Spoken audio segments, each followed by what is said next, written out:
Mayong udto gikan sa Solar News Channel Manila. Ako si Menchu Antigua Makapagal.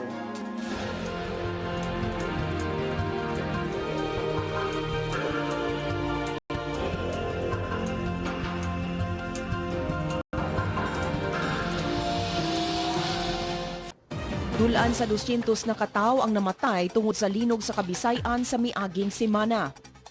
Gipaabot nga mobisita pagbalik si Presidente Aquino sa Bohol karong adlaw. Cancelled ang gatusan ka mga flights sa Ninoy Aquino International Airport tungod sa maintenance procedures.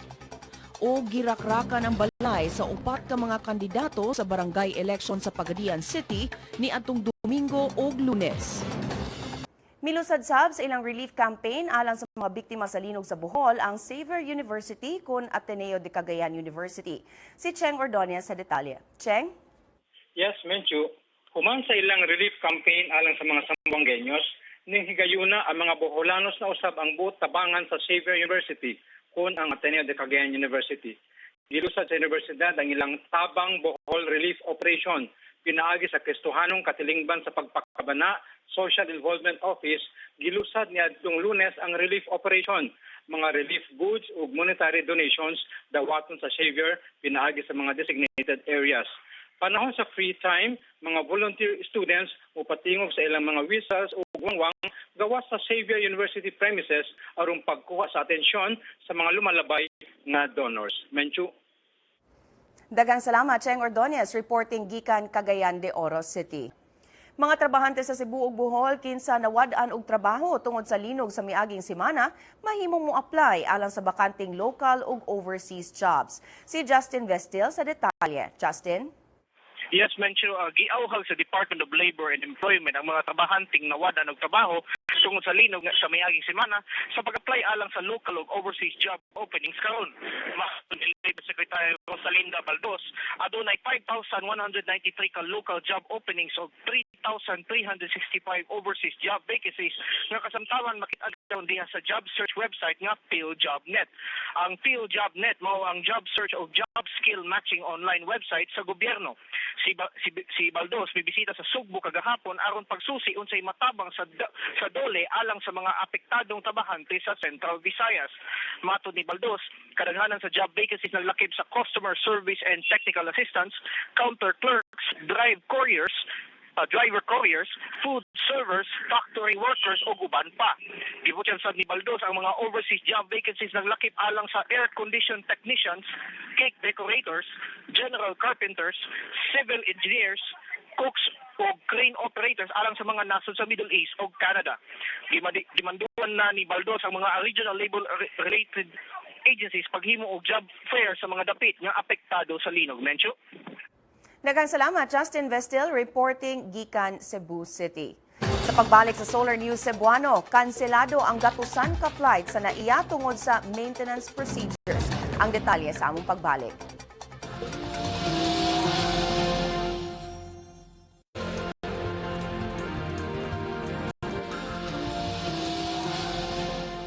Mikan sila sa pipila ka flight sa mga major airlines sa nasod gikan kaganinang kadlawon hangtod ugma tungod sa maintenance procedure sa Manila Radar Facility sa Ninoy Aquino International Airport. Mikan sila sa ilang flights ang Philippine Airlines, PAL Express ug Cebu Pacific gikan og padulong Manila sa pipila ka mga lugar sa nasod karong adlaw. Gi-cancel sa Philippine Airlines ang ilang pipila ka flights sa Davao ug Cebu. Gi-cancel sab sa PAL Express ang pipila ka flight sa Katiklan, Legazpi, Dumaguete, Cagayan, Zamboanga, Calibo, Tacloban, Cotabato, Bacolod, Ozamis ug Iloilo. Lakip sab sa gi-cancel nga flight sa PAL Express ang usa ka flight padulong Singapore. May kansela sab sa ilang pipila ka domestic flights ang Cebu Pacific sama sa gikan og padulong Cagayan de Oro, Kawayan, Katiklan, Cebu, Cotabato, Davao, Dumaguete, Iloilo, Naga ug Tugigaraw. Sigon sa Civil Aviation Authority of the Philippines, mulungtad og 30 ka oras ang maintenance procedure sa Manila Radar Facility nga mo-control sa air traffic aron luwas ang pagdumala sa air traffic sa NAIA. Nagsugod kaganinang alauna sa kadlawon ang maintenance nga gibana-banang mahuman ugma sa alas 6 sa buntag. Busa do nagihapoy mga flights nga canceled hangtod ugma. Lakip niini ang flight sa Philippine Airlines gikan og padulong Davao ug Cebu. Canceled sab ugma ang pipila ka flight sa Naga ug Singapore sa PAL Express. Apil sa mga gi-cancel sa Cebu Pacific ang ilang pipila ka flights sa Katiklan ug Cebu.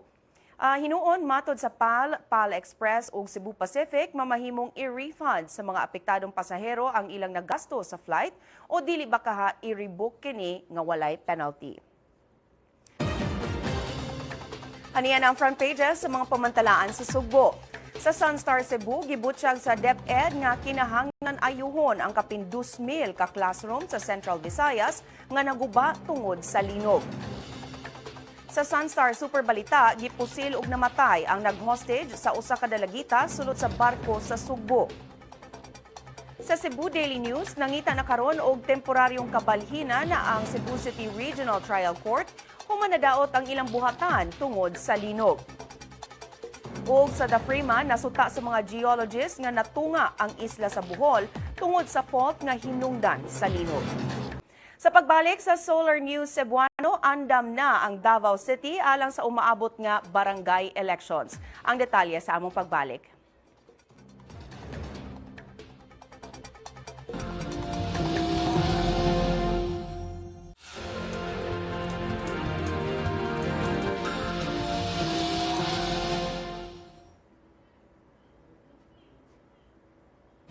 Atong sayro ng front pages sa mga pamantalaan sa Mindanao. Sa Bandera Mindanao, gi-firing squad sa mga giingong miyembro sa New People's Army ang usa ka kanhing sarhento sa Arakan, North Cotabato.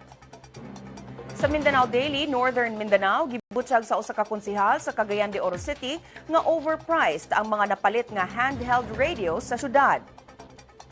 Sa Mindanao Daily, Western Mindanao, gipahugtan na ang seguridad sa Dipolog City Jail tungod sa giingong pagpayuhod sa illegal drugs. Sa Mindanao Daily, Caraga, may lingkod isip mga opisyal sa Agusan del Sur ang 50 ka student leader sa probinsya sulod sa usa ka adlaw.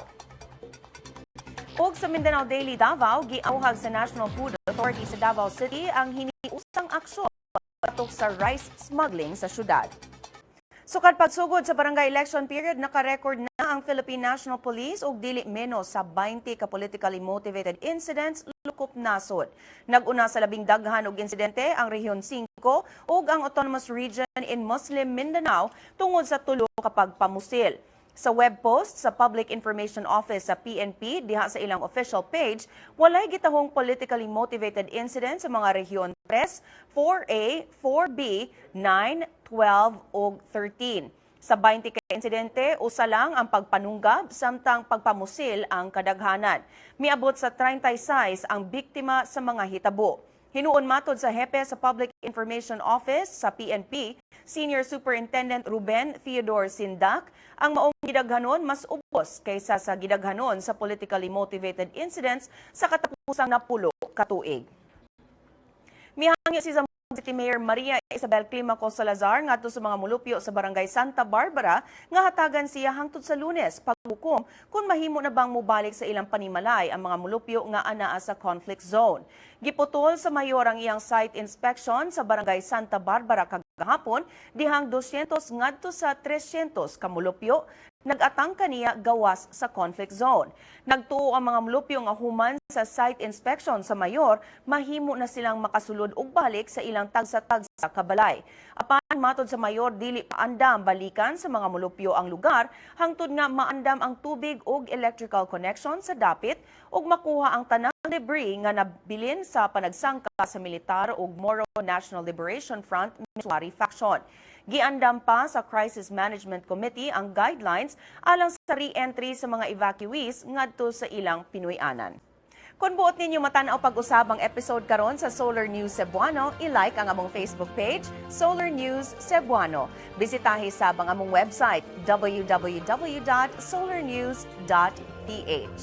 Alang sa inyong mga sugyot ug komentaryo, mahimo sab ninyo kining i-email sa solarnewscebuano@solartv.ph.